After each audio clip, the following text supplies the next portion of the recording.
Gloire à Dieu. Ce matin, Dieu veut visiter quelqu'un. Je voudrais dire à l'Église que Dieu est celui qui est le même hier, aujourd'hui et éternellement. Ça veut dire que s'il a ressuscité de mort hier, il peut encore le faire ce matin. Ça veut dire que s'il a guéri des maladies hier, il peut encore guérir ce matin.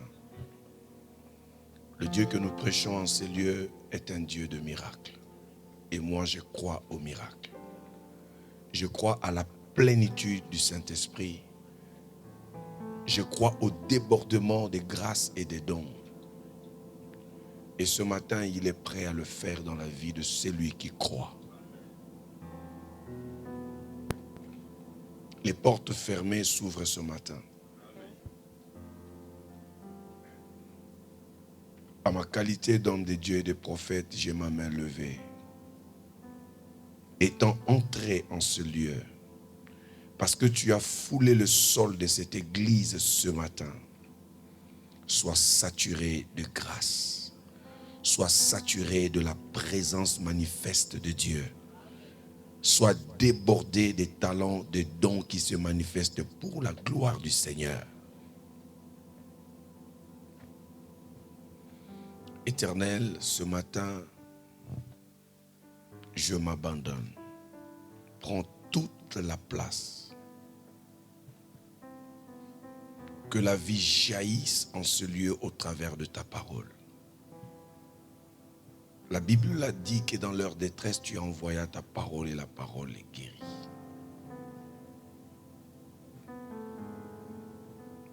Merci pour ton onction.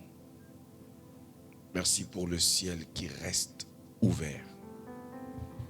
Merci parce que nous nous effaçons pour que tu prennes toute la place. Amen. Acclame le Seigneur si tu es là. Merci, chante. Merci beaucoup. Nous allons continuer l'enseignement sur la maturité. Amen. Sans plus tarder, prenons nos Bibles. Fais un effort de rester debout, s'il te plaît, une bonne fois. Et puis, tu vas t'asseoir. Notre verset de base, c'est dans 1 Corinthiens chapitre 13, le verset 11. Le verset de base de ce mois. 1 Corinthiens chapitre 13, le verset 11. On peut nous lire ce verset-là. 1 Corinthiens chapitre 13, verset 11. Lorsque j'étais enfant, je parlais comme un enfant. Je pensais comme un enfant. Je raisonnais comme un enfant. Lorsque je suis devenu homme, j'ai fait disparaître ce qui était de l'enfant. Amen. Merci, on peut s'asseoir. Christ va rester debout. Pour ceux qui écrivent, prenez Éphésiens chapitre 4. Pour ceux qui écrivent, Éphésiens chapitre 4, du verset 11 au verset 14 pour ce matin. Éphésiens chapitre 4. Tu vas aller même jusqu'au verset 15. Éphésiens chapitre 4, verset 11. Et il a donné les uns comme apôtres. Très bien. Les autres comme prophètes. Les autres comme évangélistes. Les autres comme pasteurs et docteurs. Pour le perfectionnement des saints en vue de l'œuvre du ministère et de l'édification du corps de Christ. Jusqu'à ce que nous soyons tous parvenus à l'unité de la loi, de la foi et de la connaissance du Fils de Dieu, à l'état d'homme fait, à la mesure de la stature parfaite de Christ, afin que nous soyons plus des enfants, flottants et emportés à tout vent de doctrine, par la tromperie des hommes, par leur ruse dans les moyens de séduction, mais que professant la vérité de la charité, nous croissions à tout égard en celui qui est le chef, Christ. Amen. Gloire à Dieu. Il a donné aux uns comme apôtres, les autres comme prophètes, les autres comme évangélistes, les autres comme pasteurs et docteurs. Le verset 12 nous intéresse. Il dit pour le perfectionnement des saints. Quelqu'un a vu ce verset-là? Voici ce verset. Pour, c'est-à-dire la raison pour laquelle Dieu a fait de dons à l'Église. Il a envoyé de prophètes, il a envoyé de docteurs, il a envoyé de pasteurs. Il donne la raison. Pour, il dit, le perfectionnement de saints en vue de l'œuvre du ministère. Est-ce qu'on a là-bas la version parole de vie? Si vous avez, vous l'envoyez sur l'écran. Mais sinon, je continue à lire. Ok. Regardez ici. Avant de commencer, il faut que la lecture soit bien dans votre esprit et je vais enseigner. Par ces dons, ça veut dire apôtres, prophètes. Ce sont des dons. Ce sont des grâces que Dieu fait. Par ces dons, prophètes, pasteurs, évangélistes, docteurs, ainsi de suite, pasteurs, le Christ a voulu former ceux qui appartiennent à Dieu. Quelqu'un voit ça? La suite. Ainsi, ils peuvent accomplir le service de chrétiens pour construire le corps du Christ. J'ai reçu en tant que pasteur, c'est pour le perfectionnement, c'est-à-dire former ceux qui appartiennent à Dieu. Quelqu'un comprend? Pour que vous, à votre tour, vous fassiez le service pour construire le corps de Christ. Ça, c'est mon travail. Quelqu'un comprend? Le verset qui suit, 13. Regardez. Je vais parler de la maturité. On doit bien lire. Alors, lisons ensemble. Tous ensemble, nous aurons quoi? Peu à peu, une même foi et une même connaissance du Fils. On s'arrête d'abord là. J'ai parlé de la maturité. Je disais que la maturité, il y a deux types de maturité. J'avais déjà beaucoup parlé, j'ai défini, ce matin je ne définis plus. Il y a deux types de maturité. Nous avons dit qu'il y a la maturité spirituelle, il y a la maturité physique. L'homme grandit de corps. Mais ce qui est important, ce n'est pas la maturité physique. Ce qui est plus important, c'est la maturité spirituelle. Je croyais que tu allais dire Amen. Ce qui est plus important, c'est la maturité spirituelle. Écoutez-moi, enfants de Dieu. Beaucoup de gens viennent à l'église. Beaucoup prient. Beaucoup disent Seigneur, Seigneur. Nous chassons même des démons. Mais je voudrais dire à quelqu'un, ce que tu as ici dépasse ce que tu dis. Ce que tu as où? Là. C'est la maturité. Je disais, tu es le produit de l'invisible. Tu viens de l'invisible. Tu es purement spirituel. Tu es le produit de l'éternité. Un homme qui veut gérer le monde doit d'abord gérer le spirituel. Et je peux vous dire une chose, retenez cela ce matin. Ne peut gérer ou dompter les hommes, dompter autre chose que celui qui se dompte soi-même. Ne peut gérer les hommes, ne peut gérer les esprits que celui qui sait d'abord se gérer lui-même. Parce que moi-même, je suis un esprit. Tu es le produit de l'éternité. La maturité spirituelle, c'est ce qui est plus important. Alors nous avons dit ceci. Celui qui est mature spirituellement sera beaucoup dirigé vers la vérité. On se rappelle de ça? Celui qui est mature spirituellement sera dirigé vers la vérité. Et nous avons dit que c'est la connaissance de la vérité qui nous affranchit. La vérité n'affranchit pas. C'est la connaissance de la vérité qui déclenche la délivrance de la vérité. Quelqu'un dit Amen.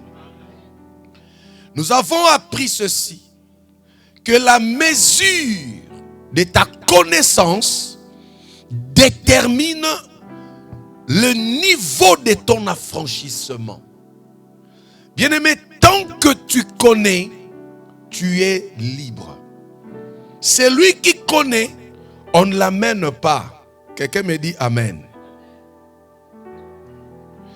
Souvent, quand nous sommes très pressés à la maison, quand nous avons quelque chose à faire rapidement, maman sait que même si elle était au volant, elle va dire, papa passe au volant. Amen. Pourquoi elle me demande de passer au volant? Quelqu'un peut penser? Pourquoi elle va me demander de passer au volant? Parce qu'elle sait que moi je vais vite. Elle sait que j'ai plus de maîtrise qu'elle. Alors elle va dire, prends le volant. Mais avant-hier, la nuit, nous sommes allés, nous étions dans les endroits, on est allé déposer maman Hortense, on devait déposer plusieurs personnes qu'on avait dans la voiture. C'était la nuit. Alors tous les endroits qu'on allait, la nuit, je ne maîtrisais plus la route. Alors il fallait qu'on me dise, va à gauche, va à droite. L'autre dit, non, ce n'est pas ici, il faut rentrer par là. Alors j'étais maintenant au volant, je devais attendre qu'on me dise, va à gauche, va à droite, parce que je n'avais pas la maîtrise de la route. Et la nuit, vous savez, chez nous en France, surtout dans notre ville, il y a des fois, il n'y a plus de lumière dans le quartier. Alors c'était un mélange de choses. Cette nuit-là, j'étais obligé de faire la différence. J'ai arrêté, je suis descendu, je lui ai dit, prends le volant. Pourquoi elle devait prendre le volant? Elle avait la maîtrise de la ville. C'est ça. Chaque jour, le matin, Martini prend le volant. Mais là maintenant, le volant que je dois prendre, même en route, je dois m'arrêter. Maman prend le volant. Pourquoi? Elle connaît, moi je ne connais pas. Je parle de la connaissance. Lorsqu'on connaît, on est libre. Lorsqu'on connaît, on est chef. Lorsqu'on connaît, on est en haut. Celui qui connaît est toujours devant. Celui qui ne connaît pas est toujours derrière. Celui qui connaît parle. Celui qui connaît dirige. Celui qui ne connaît pas se tait. Alors toi, tu vas te taire jusqu'à quand? Je vais vous faire rire un peu. Je me retrouvais des fois au milieu des amis. Je vois l'autre dire, j'étais aux États-Unis, bon, quand je suis arrivé à l'aéroport d'Addis Abeba, bon, quand ça parle, toi, tu as déjà vu Addis Abeba. Qu'est-ce que tu fais? Tu fais quoi? Ça veut dire, cette conversation peut prendre 2 heures de temps. Toi, tu es seulement Des fois même, tu es calme parce que le niveau là. Balance ta main. Mais lorsque tu connais, lui il va dire, mais tu vas à l'aéroport, toi tu vas lui dire non. Mais tu vois même quand tu vas vers la gauche, mais c'est même pire là-bas. Donc tu ajoutes, parce que tu connais. Je parle de la connaissance. Et la connaissance, la meilleure connaissance, c'est la connaissance de la vérité. Et cette vérité, c'est Jésus. Balance la main.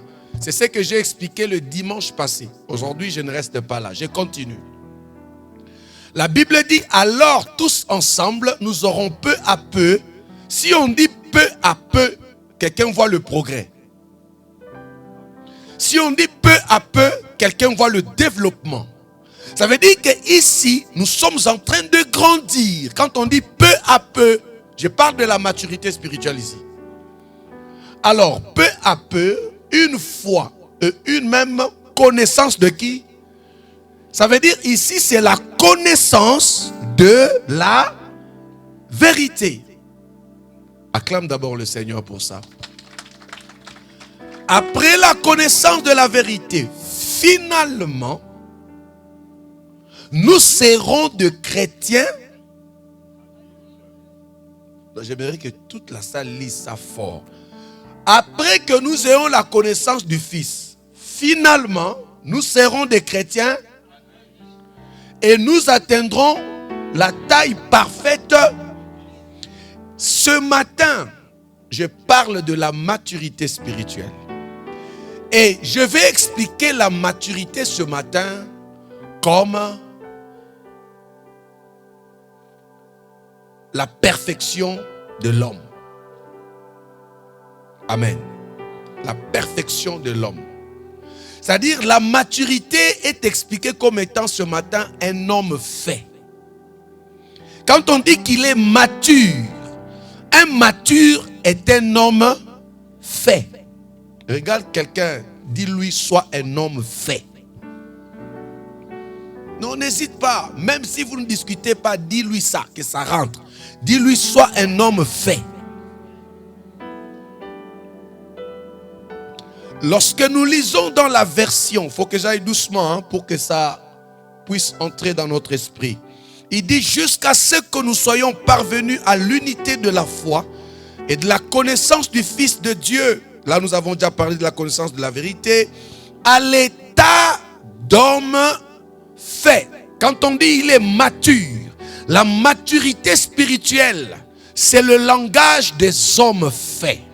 Il y a parmi nous, dans nos familles, tu le vois grand, barbu, dodu, velu, ventru, mais il n'est pas fait.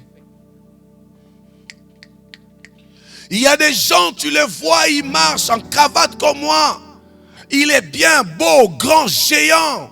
J'aime dire ça, dodu, velu, mais là, bébé. Quand il ouvre sa bouche, tu comprends que ça, ce n'est qu'un enfant. Quand tu regardes sa façon de traiter les choses, tu te poses la question, c'est lui qui parle là. Est-ce que c'est mon mari? Est-ce que c'est ma femme? Est-ce que c'est mon grand frère? Est-ce que, en fait, tu te poses des questions.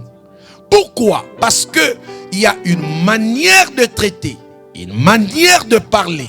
Vous savez, vous pouvez prendre un jeune, un petit enfant, lorsqu'il parle, vous-même vous sentez l'enfant dégager la maturité.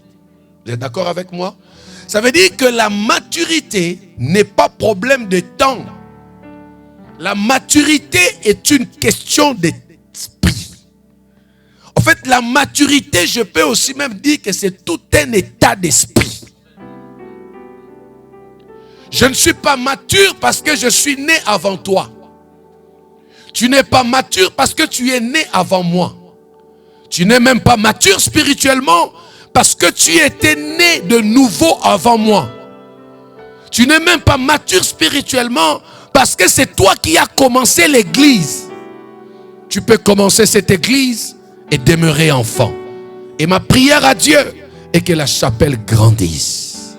Ton amen est malade. Grandis encore un peu dans ton amen. Un homme fait. La maturité spirituelle, c'est l'état d'un homme fait. Il faut que j'aille vite parce que je n'ai pas assez de temps. Mais quelqu'un qui est mature, ça veut dire un homme fait. Continuons la lecture. Et nous atteindrons la taille parfaite. Voilà. Non, vas-y. C'était quel verset? Voilà ici. Regardez. Nous ne serons plus des... Si nous sommes adultes, l'apôtre Paul a dit dans notre verset de base, quand j'étais enfant, je parlais, comme un enfant. Mais je ne comprends pas. Pourquoi toi, depuis que tu parlais comme un enfant, jusqu'aujourd'hui, tu es toujours enfant? Depuis que nous nous sommes mariés jusqu'aujourd'hui, tu as le même langage. Grandis. Regarde quelqu'un, dis-lui, grandis encore. N'ayez pas peur de lui, dis-lui ça. Parce que même moi qui vous prêche, j'ai le souci de grandir encore. Frère, on ne finit pas de grandir. On finit de grandir par rapport à la taille. C'est comme quand je vois le pasteur Marquis. Moi, je loue Dieu. Tu vois qu'il a grandi, il ne fait que grandir. Vous voyez? Quand il est à côté de moi, non, j'ai un Goliath. Vous sentez qu'on grandit. Mais maintenant, toi qui seras à côté de lui, tu peux être plus grand que lui. Mais est-ce que tu l'es ici? Vous voyez? C'est là le problème. Le problème, ce n'est pas au niveau de ça. Le problème, c'est au niveau de ce que tu es à l'intérieur de toi. À la chapelle, quelqu'un va aller faire ça. Quelqu'un va aller faire ça. Toi qui me suis de partout, grandis spirituellement. Alléluia. Le problème, ce n'est pas d'avoir la taille, de manger, d'avoir un gros ventre. Ce n'est pas le problème d'avoir des chocolats, des tables de chocolat, comme vous dites, la tablette ou quoi. C'est rien du tout. Le problème, c'est là-dedans. Alors, nous grandissons, nous ne serons plus des bébés. Alors, laissez-moi revenir pour aller vite.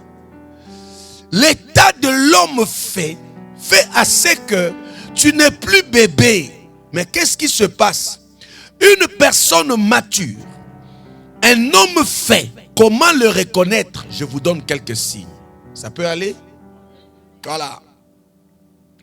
Un homme fait, c'est quelqu'un de stable. C'est quelqu'un de comment? Quand je dis stable, ça ne veut pas dire qu'il a l'argent. Je ne veux pas dire qu'il a des voitures. Je ne veux pas dire que quand il veut voyager, il voyage. Ce n'est pas ce que je veux dire. Un homme stable l'est d'abord mentalement. Un homme stable l'est d'abord dans sa conscience. Un homme stable l'est d'abord dans son esprit et dans son cœur. Le bonheur, ce n'est pas ce que vous voyez. Le bonheur, c'est ce qu'il y a à l'intérieur de toi que tu peux dégager chaque matin. Il y a des gens qui ont de grosses voitures. Il a des maisons. Quand il dort sur son lit, tu te dis, il fallait que je sois lui. Mais est-ce qu'il est dans le bonheur? Le bonheur ne s'exprime pas par rapport à ce qu'on a. Le bonheur s'exprime par rapport à ce que tu es. Ce que tu es à l'intérieur de toi. C'est-à-dire, en moi, je peux dégager le bonheur même quand tu ne veux pas. Aie ton argent. Aie des maisons, aie tout ce que tu as. Mais moi, quand je suis chez moi, avec un pain sec, avec de l'eau sucrée, je vis le bonheur. Parce que le bonheur ne se définit pas par rapport au caviar. Ça ne se définit pas pour des grosses voitures. Le bonheur, c'est ce que je ressens au-dedans de moi. Le bonheur, c'est ce que je suis à l'intérieur de ma tête. Et c'est ce que je dégage. Et je dis à quelqu'un ce matin, sois stable. Et la stabilité commence par la conscience et l'esprit. Tu me dis amen bien, je fonctionne. Est-ce que je peux loger des choses ce matin? Si tu es prêt que je loge, dis amen, amen, amen. La maturité. Moi, je suis le pasteur qui est fatigué de voir l'église venir à l'église, de voir les chrétiens venir dans la présence de Dieu comme des ignorants. Feu, feu, ce n'est pas mauvais. Mais quand j'envoie le feu, je dois envoyer le feu dans la maturité. Quand on envoie le feu comme un bébé, le feu peut embraser même ce qui est important. Eh oui. Quand le bébé envoie le feu, le bébé peut envoyer le feu dans toute la maison et vous pleurez. Mais quand un mature envoie le feu, il saura précisément où envoyer le feu. Sur une marmite pour que la nourriture cuise.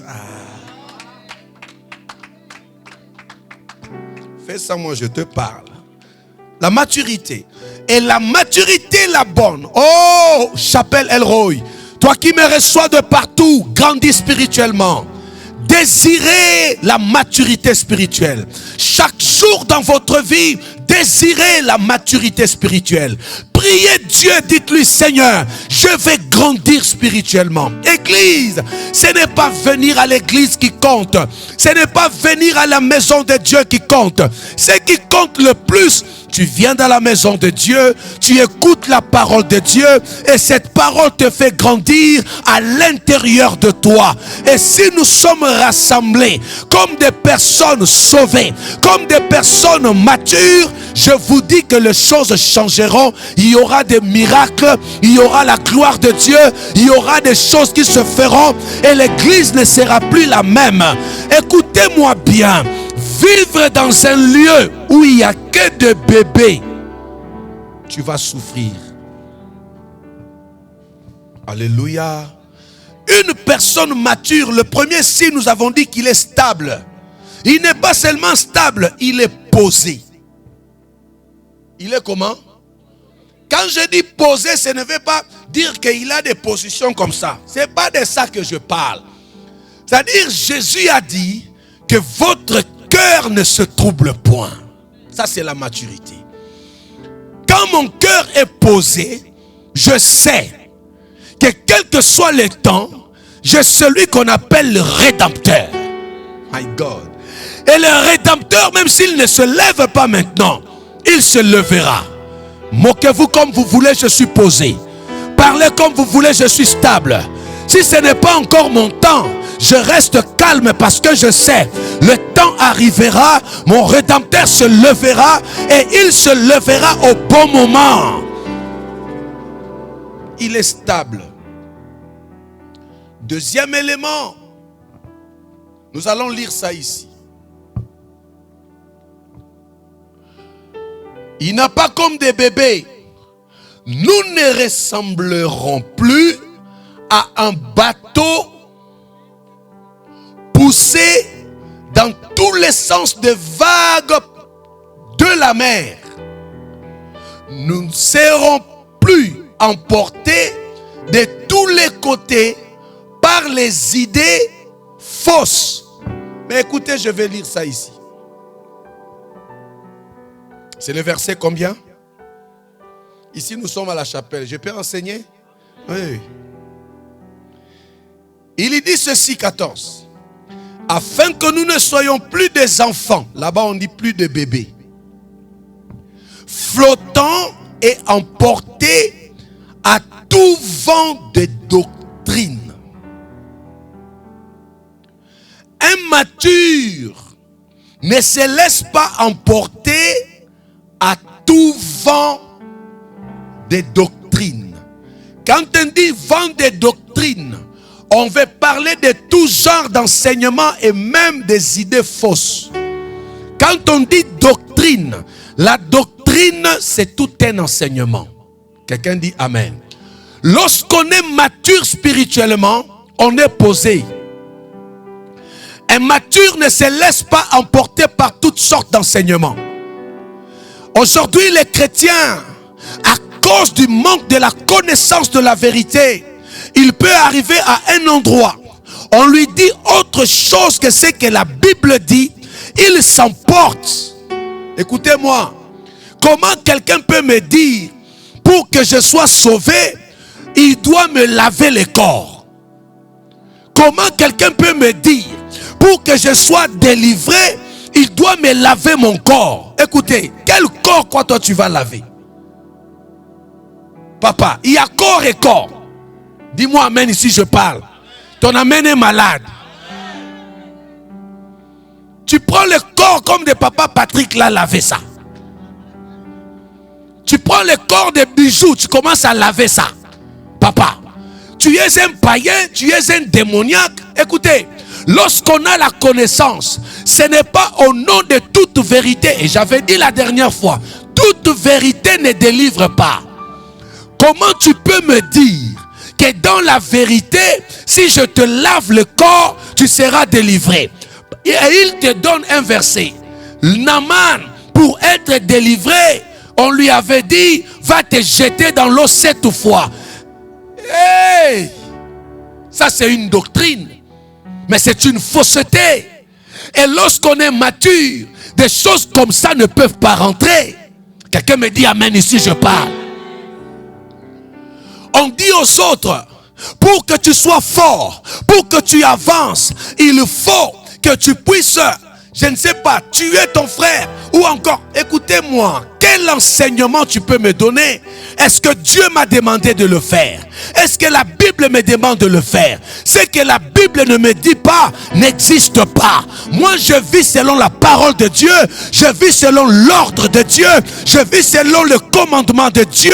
Pas selon cette vérité que toi tu me dis. Car toute vérité n'affranchit pas. C'est la connaissance de la vérité qui est Christ qui affranchit. Une bonne église sera en train d'acclamer ou de faire ça. Quand on est mature, on ne se laisse pas emporter par tout vent de doctrine. À cause de manque de maturité, l'église n'a plus d'hommes faits. Moi, un pasteur, je me lève, je regarde comme Papa Patrick, comme ça je lui dis, Papa Patrick, Dieu vient de me parler. Lève-toi, Papa Patrick se lève. Je viens de voir, je vis ta femme la nuit, regarde. Et puis je finis par lui dire que la femme qui est ta femme là, ce n'est pas ta vraie femme. Tu t'es marié, mais ce n'était pas ta vraie femme. Dieu vient de me dire que ta femme c'est celle-là. Et tu vois quelqu'un trembler. Comment toi tu peux me sortir de mon mariage? Au nom de quel esprit pour me donner une femme? Lorsqu'il n'y a pas de maturité spirituelle, lorsqu'on ne connaît pas la vérité, l'église, les enfants de Dieu sont flottants à tout vent de doctrine, à tout genre d'enseignement. Pas ici, pas ici, ailleurs, ailleurs. Je regarde comme une jeune fille comme ça, je dis, Mina, lève-toi. Mina se lève. Dieu vient de me parler. À partir d'aujourd'hui, ton mari c'est Christ. Je vais célébrer votre mariage. Le mariage c'est un problème de cœur. Pasteur, prophète, ne donne pas la femme à un enfant. Ne donne pas le mari à quelqu'un. Parce que c'est un problème de cœur. On ne se marie pas au nom de Jésus. On se marie au nom de la conviction du cœur et de son amour. Dis-moi amen, j'insiste. La connaissance de la vérité. Oh Église, ouvrez vos yeux. Sortez de tout genre d'enseignement. Quand on est enseigné, quand on connaît la vérité, quand on est mature, on a une manière de faire. Grandissez. Les gens s'en vont là où il y a l'oyenge. Aujourd'hui, tu as besoin d'être enseigné. Tu as besoin de connaître Jésus, de connaître la parole, de connaître le Dieu que tu adores. Regarde quelqu'un, dis-lui, j'adore le Dieu que je connais. Lorsqu'on ne connaît pas, on sera emporté à tout vent de doctrine. Lorsqu'on n'est pas un homme fait ne se laisse pas emporter à tout vent de doctrine. Je suis encore. Un homme fait n'est pas entraîné par toutes sortes de désirs. Comment il est? Il n'est pas entraîné par toutes sortes de désirs. Ce qui entraîne l'homme spirituel, un homme qui a la maturité spirituelle, il n'est pas entraîné par toutes sortes de désirs, mais il est entraîné par les désirs de l'esprit.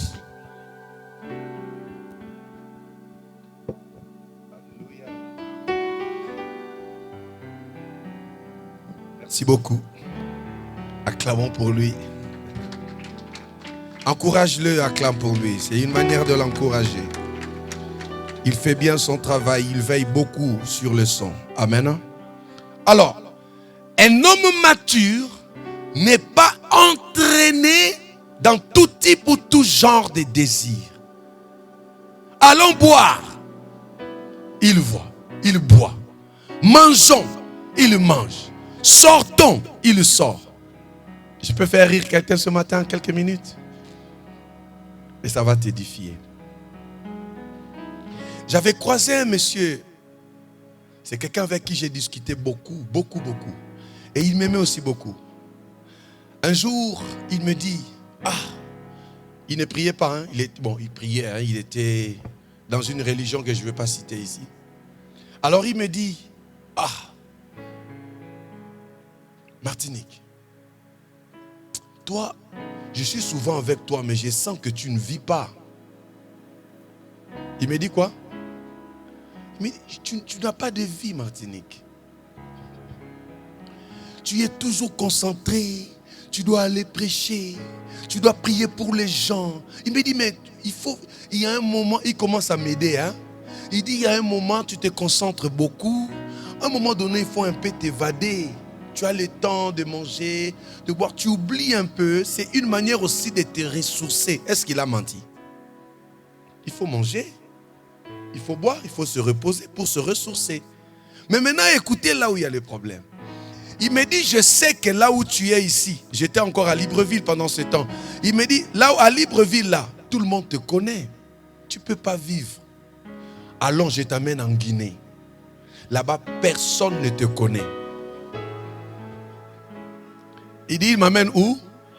Il dit, je t'amène en Guinée. Guinée-Conakry. Il dit, je t'amène là-bas. La personne ne te connaît, mon frère. On va un peu, on boit, boîte de nuit. Et puis il m'ajoute, je te donne une belle petite fille là. C'est bon. C'est-à-dire, tu te dégages un peu. Après, quand tu viens ici, au moins tu es régénéré. Quelqu'un m'écoute? Lorsque tu n'as pas l'œil de l'aigle, lorsque tu n'es pas mature, tu vas te laisser emporter par ces fausses idées. Parce qu'en temps réel, tu es comme quelqu'un qui est en détente. Tu vas manger, tu vas boire. Et quand tu reviens, c'est vrai, sur le plan physique, tu es un peu requinqué. Mais est-ce que ton esprit est requinqué? Parce que manger et boire, vivre comme je vivrais, comme il me disait, ça c'est pour mon corps. Mais est-ce que mon esprit en a besoin? Mon esprit n'en a pas besoin. Celui qui est mature spirituellement ne se laisse pas emporter par tout type de désir.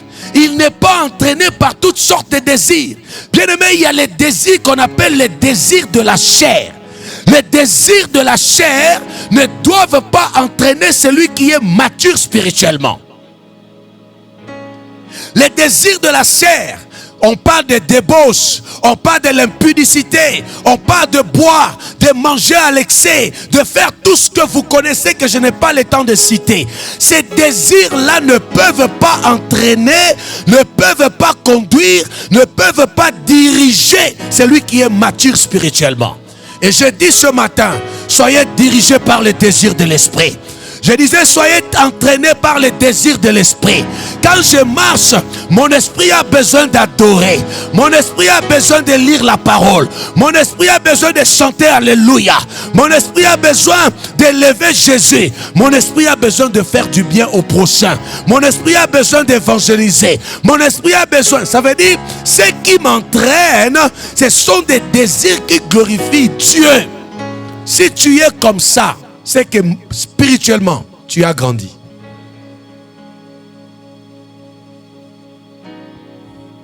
Pendant que je parle, sois en train de regarder au-dedans de toi.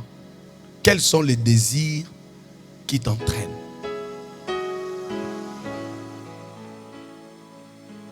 L'apôtre Paul a dit, je vais réellement faire le bien. Mais le bien que je vais faire, je ne le fais pas. Je me retrouve en train de faire le mal que je ne veux pas faire. Dis après moi, immature. Dis ça bien, immature. Mais quand il est devenu grand, il a dit, oh, qui me délivrera de ce corps de mort? Écoutez-moi bien. Tant que tu es encore dirigé jusqu'à ce matin, dans les désirs, quand tu es encore entraîné par toutes sortes de désirs, comprends que tu es encore immature. J'aime quand les amens diminuent. Ça commence à rentrer. Comment mature? Tu ne flottes plus à tout genre d'enseignement. Tu peux encore jusqu'à ce matin prendre plaisir aux boîtes de nuit. Tu ne peux pas adorer Jésus et prendre plaisir à la boîte de nuit. La boîte de nuit n'est pas ton endroit. La boîte de nuit, tu ne dois plus y aller. Même les chansons du monde, tu ne peux pas te lever, tu es là dans tes casques, matin, midi, soir, chansons du monde, tu es encore païen. J'insiste encore. Quelqu'un a dit, écoutez les chansons du monde, mais ce n'est pas un péché. La Bible dit c'est de l'abondance du cœur que la bouche fait quoi? C'est que tu écoutes, que tu remplis dans ton cœur, c'est quoi? Les chansons du monde. Mais tu donneras que le monde. Il peut rester là matin au soir. Il suit les chansons du monde. J'ai même des jeunes ici, dans les casques qu'il a, depuis le matin, ça douche dans sa tête, ça bouscule dans sa tête. Voilà pourquoi les enfants, même d'autres personnes, sont embrouillés. Parce qu'ils sont tellement dans poum, poum. C'est-à-dire, quand tu regardes l'enfant, l'enfant est dans l'esprit de poum, poum, même s'il ne fait rien. Parce que c'est ce qu'il écoute. Écoutez-moi bien. Quand on est mature spirituellement, on est entraîné vers ce qui glorifie Dieu. On est entraîné vers ce qui fait quoi? Ce qui nourrit l'homme intérieur. La musique du monde ne nourrit pas ton homme intérieur. Il y a des maisons, tu entres comme ça, tu te poses la question, où suis-je? Et ça joue du matin au soir. Les enfants dans leur casque, ce sont ces mêmes chansons. Les parents, il est là, il suit ça. Écoutez-moi bien. Si tu es mature, tu ne seras jamais entraîné vers ce qui est tout type de désir. Moi, je ne veux pas dire que quand j'arrive à un endroit, bon, là vraiment, excusez-moi, hein, j'ai vu des gens plus sains que moi en fait. Quand il arrive dans une fête, lorsqu'on met seulement une chanson du monde, il se lève, il part. Moi, je ne suis pas comme ça. C'est la fête. Ceux qui jouent chanson du monde, c'est leur problème. Ce n'est pas ma fête. C'est pas si tu comprends ici. Ce n'est pas ma fête. C'est la fête de quelqu'un qui a invité et ses amis et tout le monde. Selon moi, s'il met ses chansons, c'est son problème. Quelqu'un me comprend? Mais si ces chansons commencent à vouloir saturer maintenant mes oreilles, je peux dire maintenant là c'est bon. Mais ce n'est pas que ça commence, moi je me lève, je pars. Je me sens tout cassé. Mais il y a des choses qu'il faut comprendre. Ce que je dis, c'est sérieux. Écoutez-moi. Je prêche l'évangile de Jésus. Ça, c'est entre parenthèses. Hein? Mais l'évangile de Jésus ne nous a pas demandé de mettre les autres mal à l'aise. Non. L'évangile de Christ ne nous demande pas de condamner. L'évangile de Christ est un évangile pur qui amène l'homme à prendre conscience de son mal. Et il faut lui parler comme Jésus. Jésus disait aux gens, repentez-vous. Jésus disait aux gens, laissez ceci, laissez cela. Amen. C'est ça Jésus. Alors je ne viendrai pas à un endroit, je commence à faire trembler toute la terre parce que je suis là. Non, non. Laisse les gens à l'aise. Quelqu'un dit Amen. De la même manière que Jésus t'a visité, il va visiter ces gens. Mais montre-leur la vérité. La vérité est que ce que vous faites là, ce n'est pas bien. Quelqu'un dit Amen. Oh, dis bien Amen. Je suis pasteur. J'étais en train de passer comme ça, je te vois dans un bar. Dimanche matin, tu étais dans le bar. Non, c'est pas si quelqu'un me comprend. Non, c'est pas ça ma vie. Je suis pas un policier. Je suis pasteur, porteur de l'évangile de Christ. C'est comme ce matin, les désirs de la chair font de toi un païen. C'est pas si quelqu'un me comprend. En fait, tu ne dois pas vivre dans ces désirs-là. Tout type de désirs ne doivent pas t'entraîner. En tant qu'enfant de Dieu, il y a des choses auxquelles tu dois dire stop. Quelqu'un dit Amen. Regarde quelqu'un, dis-lui, il y a des choses auxquelles tu dois dire stop. C'est lui qui est mature. C'est une personne enseignée. Il possède la connaissance de la vérité. Celui-là est contraire à une immature ou à un immature. celui-là qui ne parvient jamais à la connaissance de la vérité. Il y a des gens, vous pouvez enseigner, il n'arrivera jamais à la connaissance de la vérité et c'est dangereux. J'ai prié Dieu qu'à la chapelle, j'ai eu des fils et filles qui arrivent à la connaissance de la vérité. Quelqu'un me dit Amen. Deuxième chose pour ce matin, notez. Quelqu'un qui est mature, ça veut dire un homme fait. Comment le reconnaître? Il est prêt à tout quitter à cause de Jésus. Il est comment? Il est prêt à tout quitter à cause de Jésus. Quand tu es enfant, il y a le sucre que tu ne voudras pas quitter. Quand tu es enfant, quand on te donne un bonbon non sucré, c'est pas bon. Quand on te donne ce qui est amer, c'est pas bon. Quand on te donne, en fait, l'enfant est attiré vers le sucre. Vous avez des enfants ici? Vos enfants aiment quoi? Ce qui est amer ou ce qui est sucré? Ah. Mais parlons maintenant des grands. Les grands n'est plus dans le sucré. Un grand mature, un grand conscient de sa vie n'est plus attiré par ce qui est sucré. Il commence à chercher ce qui est amer. Il commence à dire aux gens que c'est ce qui est amer qui nourrit le corps. Il commence à demander à manger ce qui est amer. Quand il boit son café, on lui dit, est-ce que tu veux le sucre? Sans sucre. Mais quand il était enfant, ce qu'il buvait devait être sucré. Pourquoi tu n'es plus attiré vers le sucré? Parce que le sucré est bon dans la bouche, mais ça tue le corps. Lorsqu'on est enfant de Dieu, je suis prêt à tout quitter. Ce qui est sucré pour moi, ce n'est pas ce qui nourrit le corps. Ce qui est sucré pour toi, ce n'est pas ce qui nourrit l'homme intérieur. Ce qui est sucré pour toi, Dieu n'en prend pas plaisir. Et si Dieu ne prend pas plaisir de ça, tu dois quitter ça à cause de Christ. Moïse a dit, j'étais enfant, on m'a laissé appeler fils de la fille de Pharaon. Aujourd'hui je suis grand, je vais tout laisser. Les palais doivent rester, les honneurs là doivent rester. Est-ce que tu es prêt à tout quitter à cause de Jésus? Alléluia. Est-ce que tu es prêt à tout quitter à cause de Jésus? Philippiens chapitre 3, rapidement. On lit là-bas, on me laisse ce verset-là sur l'écran. Philippiens chapitre 3. Lisons les versets 7 et 8. Écoutez ce qu'on dit là-bas.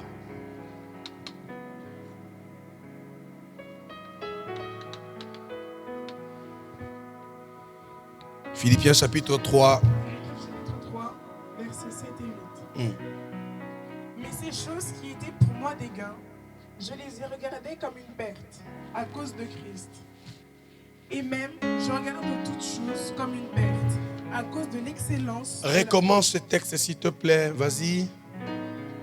Mais ces choses qui étaient pour moi des gains, les choses qui étaient pour moi sucrées, ce qui était pour moi bon, ce qui était pour moi meilleur, aujourd'hui, je ne regarde plus ça comme meilleur. À cause de quoi? À cause de Christ. Je parle à quelqu'un. Je ne parle pas à un homme non fait. Je parle aux hommes faits. Un homme fait, c'est un mature spirituellement. Et quand je suis mature spirituellement, il y a des choses que je dois quitter. Il y a des choses que je dois laisser. Il y a des personnes avec lesquelles je me sépare. Quel que soit ce qu'ils me donnent, quel que soit ce qu'ils représentent, je le ferai à cause de Jésus. J'aime quand les amens diminuent. Mais balance au moins la main. Que je sache que tu es là. Tu dois quitter. Comment reconnaître que cet homme a grandi? Comment reconnaître qu'il comprend maintenant ce qui est à faire? C'est lorsque tu es prêt à abandonner, à laisser des choses à cause de Jésus. Il dit, ce qui était pour moi un gain, ce qui était pour moi un bonheur, ce n'est plus ce que je fais. Aujourd'hui, quand je suis grand, je vois cela comme de la boue. Continue la lecture, maman. Je les ai regardés comme une perte. Oui. À cause de Christ. À cause de qui? J'ai une question. Qu'est-ce que toi tu as regardé comme une perte à cause de Christ? Qu'est-ce que toi tu as regardé comme une perte à cause de Christ? Rentre dedans de toi. Qu'est-ce que tu es prêt à abandonner, à te détacher à cause de Christ? La masturbation, c'est un plaisir pour toi. Mais à cause de Jésus, tu peux sortir de là. Parce que ça tue ton homme intérieur. Il y a des personnes qui se masturbent jusqu'à ce matin. Prendre plaisir à soi-même est un péché.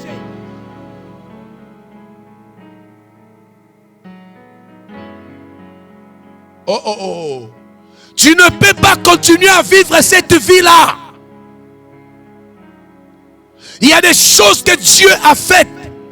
Et tu ne peux pas aller à l'encontre de cela.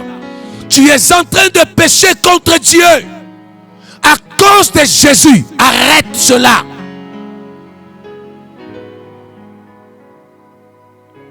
Jusqu'à ce matin, tu es celui-là qui ne vit pas comme Dieu le veut. Tu vis dans le péché.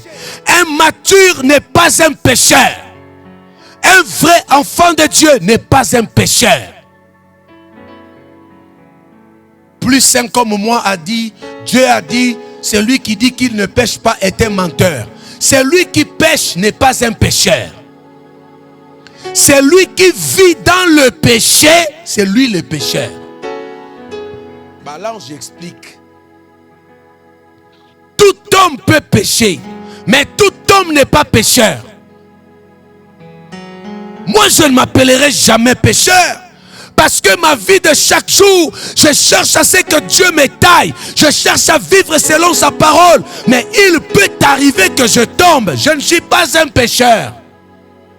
Toi, tu n'es pas un pécheur. Tu hésites même de dire amen. Hein? Je ne sais pas, mais l'Esprit me demande d'insister sur la masturbation. Et l'Esprit me dit beaucoup ici. Il m'a même montré 3 personnes, il me les a identifiées dans la salle maintenant. Il me les a montrées tel. J'ai vu 2 dans ce rangé, j'ai vu 1 dans ce rangé-là. Le 2 que j'ai vu ici, c'est une femme et un jeune homme que Dieu m'a pointé clairement comme ça. Que je pointe.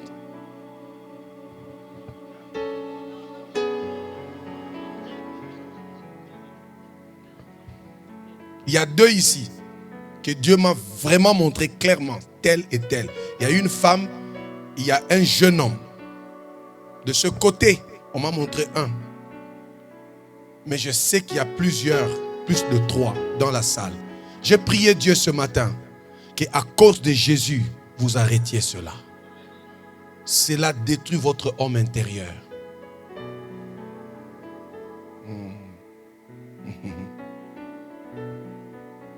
À cause de Christ, ce qui était pour moi un plaisir, lorsqu'on est mature, lorsqu'on est un homme fait, ça veut dire qu'on a grandi spirituellement, il y a des choses qu'on abandonne. Frère, juste à cause de Jésus, je peux rompre avec une relation que tout le monde croyait que c'est grave. J'arrête cela à cause de Jésus.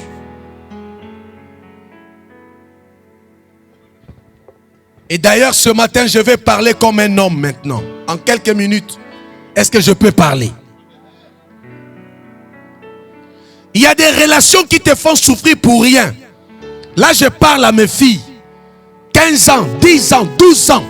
Je vais t'épouser, je vais t'épouser, je vais t'épouser. Il ne t'épouse jamais. Ça, c'est quelle relation? Et dans cette relation, tu n'es pas en paix. Tu es en train de prier pour que Dieu puisse les changer. Dieu ne les changera pas. Quitte-le.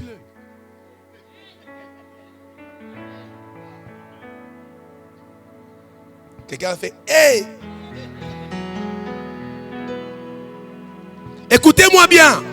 Un vrai homme qui aime va tout réaliser pour honorer. Je ne peux pas rester avec toi 50 ans.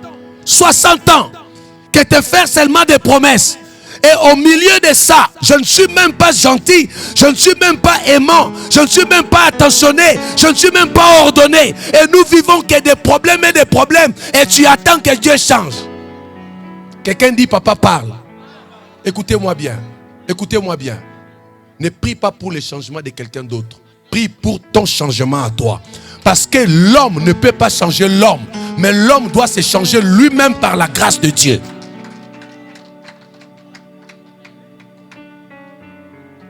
Écoutez-moi. Je vais l'épouser. Je sais qu'à la maison, il va changer. Faux boulot. Il ne changera pas. Elle ne changera pas. Elle doit changer avant d'aller à la maison. Si elle n'a pas changé, n'entre pas là-bas. Je parle au mature. Quelqu'un qui est mature, c'est quelqu'un qui a la réflexion, quelqu'un qui a le jugement, c'est quelqu'un qui a le discernement. Je parle aux hommes faits. Bouge quelqu'un, dis-lui, écoute-le bien. Bijou, bouge quelqu'un, dis tout le monde, bougez-le, bougez-le, dis-lui, écoute-le bien. Je ne serai pas en train de prier. Papa, change mon fiancé. Papa, fausse prière. Je suis pasteur, je vous dis la vérité. On ne change pas quelqu'un. C'est Dieu qui change. Et pour qu'il change, la prière que tu dois faire, Seigneur, rencontre-le. Seigneur, qu'il change, il ne changera pas. À cause de Jésus, à cause de la gloire de Dieu, je peux rompre avec les amis. Il y a des amis auxquels il faut se séparer. Quand tu es avec lui, vous ne racontez que le monde. Quand tu es avec lui, c'est l'esprit de bar. Quand tu es avec lui, il n'y a pas de projet. Quand tu es avec lui, bien-aimé, il est temps qu'on se sépare. Beaucoup viennent à l'église, ne voient pas leur vie avancer. Vous ne savez pas pourquoi. Tu peux envoyer le feu, mais si tu ne grandis pas spirituellement à l'intérieur de toi, tu demeureras sur place. Et je prie Dieu que la chapelle avance. Toi qui m'entends ce matin, grandis. Toi qui m'entends ce matin, sois béni. Toi qui m'entends ce matin, sois élevé. Toi qui m'entends ce matin, que les portes s'ouvrent devant toi. Au nom de... Oh, acclame le Seigneur si tu es là.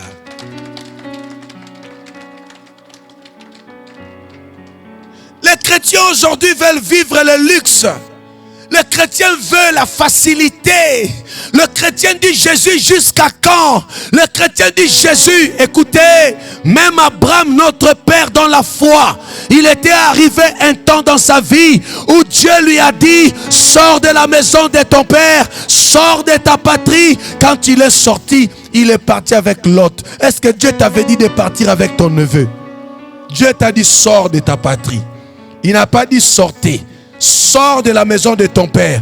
Quand tu sors, sors avec Sarah, parce que Sarah c'est ton image. Je ne t'ai pas demandé de prendre le cousin, le neveu. Et quand tu pars avec eux, arrivé à un endroit, Dieu lui dit ok, sépare-toi avec l'autre. Quelqu'un me dit amen ici. Il y a un temps dans la vie, ce qui peut faire ton plaisir, quand ça ne fait pas le plaisir de Dieu, sépare-toi.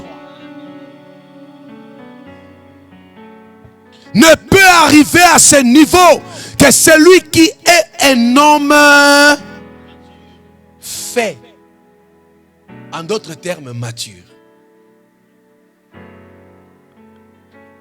Alléluia. C'est-à-dire, si tu veux dire homme fait, c'est la maturité. Si tu veux dire mature, c'est un homme fait.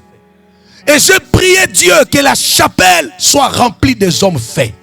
Papa, je ne peux pas rester avec toi. On n'a jamais discuté sur des grands projets. Toi, quand on se croise, c'est seulement manger. Toi, quand on se croise, seulement me raconter comment tu étais avec ton copain, tu étais avec ton... Regarde-moi ça. C'est pas ce qui avance la vie. Quand on se rencontre avec toi, c'est seulement me dire des choses qui n'avancent pas mon homme intérieur. Comment reconnaître que celui-là, c'est un bon monsieur que je peux épouser? C'est lorsque tout son esprit n'est focalisé que sur le futur. Je réexplique encore. Comment savoir que ça c'est un bon choix? C'est lorsque le choix n'est pas focalisé sur le présent. Parce que s'il est focalisé sur le présent, ou elle est focalisée sur le présent, elle n'aimera que les restaurants et ton corps. Parce que c'est le présent. Mais celui qui vit dans le futur sera en train de penser comment vous serez dans votre maison, comment vous grandirez vos enfants, comment vous ferez des choses. C'est-à-dire c'est une personne qui ne projette que l'avenir. Et cet avenir doit être pour ton bonheur et non pour son bonheur à lui. Parce qu'on ne se marie pas pour vivre le bonheur.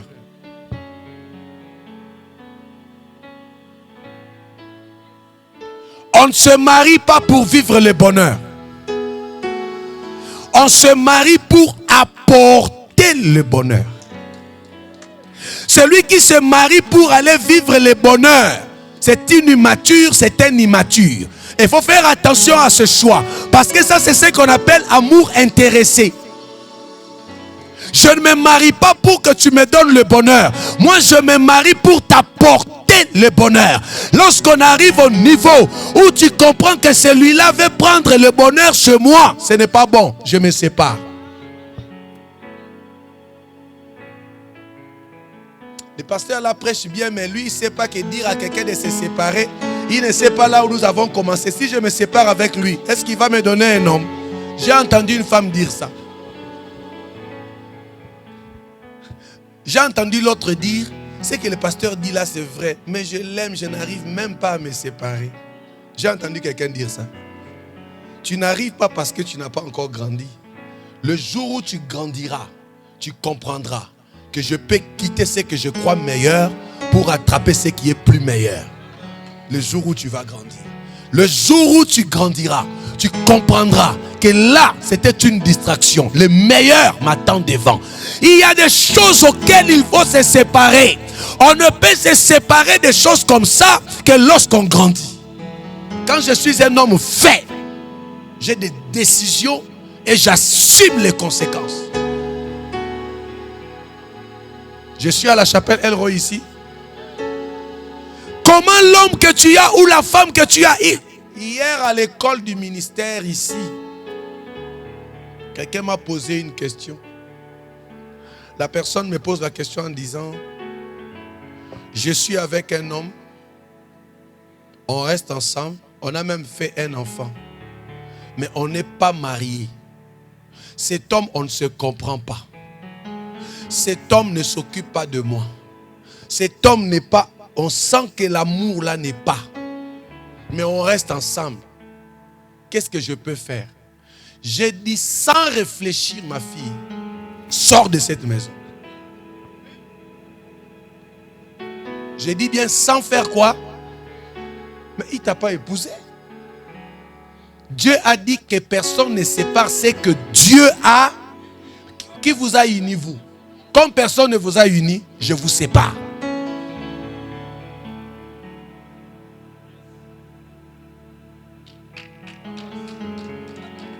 Je vous sépare sans réflexion. Vous allez d'incompréhension en incompréhension. Chaque jour, c'est toi qui es derrière lui ou derrière elle. Elle ne comprend pas ou il ne comprend pas. Vous ne vous comprenez jamais. Mais vous êtes ensemble, pourquoi? Et à l'église, papa, ces derniers temps, il n'y a pas de retraite. Il n'y a pas de combat spirituel. Pourquoi? Pour l'homme là ou la femme là, tu perds le temps. Et si je savais même, je n'allais pas faire le combat spirituel avec toi. Dis après moi, la maturité. Et la maturité t'amènera à prendre des décisions et tu assumes toute conséquence qui vient après cette décision. Je veux que tu bouges comme ça sur la chaise. Ça va, Francis? L'homme qui est mature, un homme fait, doit quitter des choses. Et je retourne dans ce que je disais. À cause de Jésus, ce qui dérange ma foi, ce qui dérange ma spiritualité, ce qui dérange ma connexion avec Jésus, tout ce qui dérange doit aller là-bas. Je dis à ma fille, sépare-toi, sors de là, sans réfléchir. Maintenant, on m'a encore reposé la question, mais papa, si vous êtes marié, il dit, vous êtes déjà marié, mais la guerre qu'est la guerre. Maintenant, vous conseillez quoi? Je vais te dire, assume ton choix. Fais quoi?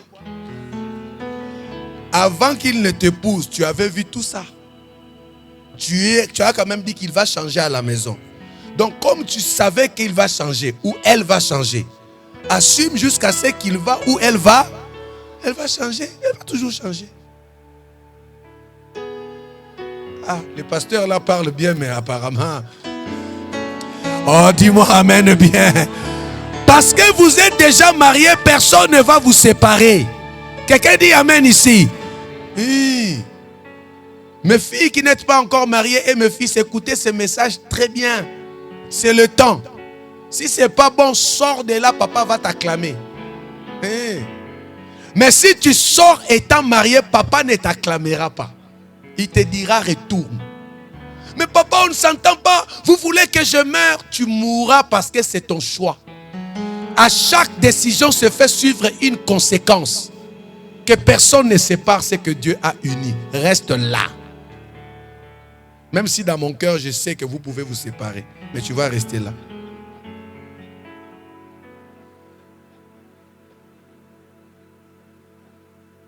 Je sens l'église comme si quelqu'un veut dire, pasteur, j'ai quelque chose à dire. À l'église, on ne dit rien, on écoute. Quelqu'un dit amen ici. Dit fort amen. Et commence à acclamer le Seigneur.